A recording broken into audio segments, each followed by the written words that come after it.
et bienvenue aux nouvelles hebdomadaires sur le changement climatique. Selon le service européen Copernicus, 2020 a commencé avec le plus chaud janvier jamais enregistré sur cette planète. 2019 fut la deuxième année la plus chaude et 2020 est déjà pire. La température de ce janvier est d'environ 0,03 degrés Celsius plus chaud que janvier 2016. À cause du changement climatique, la planète a déjà réchauffé de au moins 1 degré Celsius depuis les années pré-industrielles. À ce rythme, la planète pourra se réchauffer de 4 à 5 degrés Celsius d'ici la fin du siècle. Plus de 270 scientifiques ont signé une lettre ouverte au gouvernement australien appelant à une action immédiate contre le changement climatique et à la réduction des émissions de gaz. Ils ont averti que le nombre alarmant de feux de brousse indique clairement que les impacts du changement climatique sont plus forts, plus rapides et plus étendus que prévu. Les scientifiques appellent à des mesures urgentes pour réduire les émissions et à élaborer une stratégie de résilience climatique. John Holland-Kaye, directeur général de l'aéroport de Heathrow, a déclaré que l'aviation doit être décarbonée et rendue durable afin d'être compatible avec la lutte de l'humanité contre le changement climatique. L'industrie aéronautique britannique s'est engagée à devenir neutre en carbone d'ici 2050. Prévu par le groupe industriel Sustainable Aviation, le plan est de fabriquer de nouveaux carburants, des moteurs plus propres et de planter des arbres.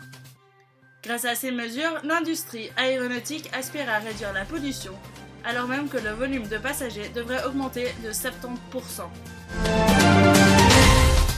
Les émissions du secteur de l'énergie ont chuté d'un record de 120 millions de tonnes de CO2 l'an dernier.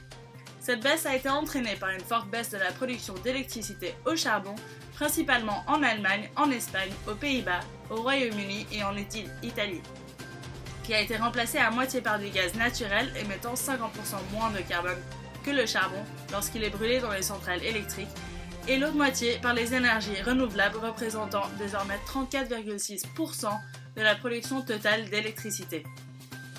L'augmentation du prix des émissions de CO2 a abouti à une bonne stratégie pour atténuer les facteurs du changement climatique. Selon un nouveau rapport qui décrit 6 défis différents d'une diplomatie climatique préventive, le changement climatique, en plus d'être le plus grand défi du moment, offre l'opportunité à l'Office fédéral allemand d'aider d'autres pays et organisations dans leur lutte pour la résilience contre celui-ci. Selon le rapport, les deux premières choses à aborder sont la mise en œuvre de l'accord de Paris et la mise en œuvre d'une stratégie de sécurité qui prend en compte le changement climatique comme une menace pour la paix et la stabilité. Les États-Unis peuvent réduire leur empreinte de carbone à zéro d'ici 2050 si le pays investit profondément dans les technologies émergentes qui extraient le CO2 de l'atmosphère. Selon un rapport publié par le World Resources Institute, le financement fédéral d'une gamme de technologies d'élimination du carbone d'un montant de 6 milliards de dollars par an au cours des 10 prochaines années pourrait mettre les États-Unis sur la voie de la neutralité de carbone d'ici le milieu du siècle.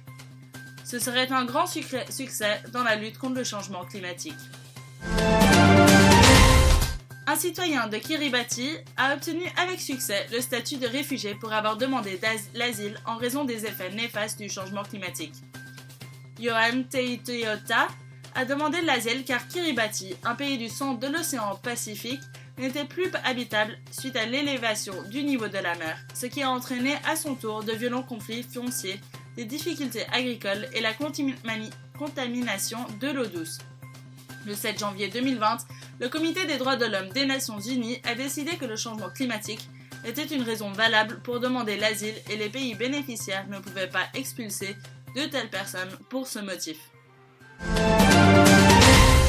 Une équipe internationale de scientifiques a prouvé que les régions les plus riches en biodiversité sur Terre sont parmi les plus vulnérables au changement climatique. En comparant les modèles mondiaux historiques d'événements climatiques exceptionnellement extrêmes, il est indéniable que le changement climatique provoqué par l'homme est un facteur qui contribue à l'érosion de la biodiversité.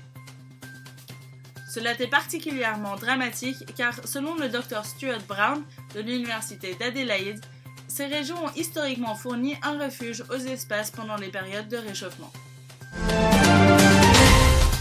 Des chercheurs des universités de Kassel et de Bonn ont signalé que le changement climatique affecte la santé des sols agricoles, entraînant une mauvaise récolte. Une chaleur et des sécheresses accrues stimulent la croissance du champignon pathogène Pythium ultimum.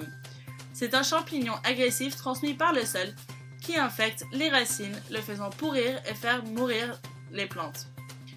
Bien que certains sols aient un mécanisme de protection contre ces agents pathogènes, une fois infesté, il est peu probable que le sol se rétablisse.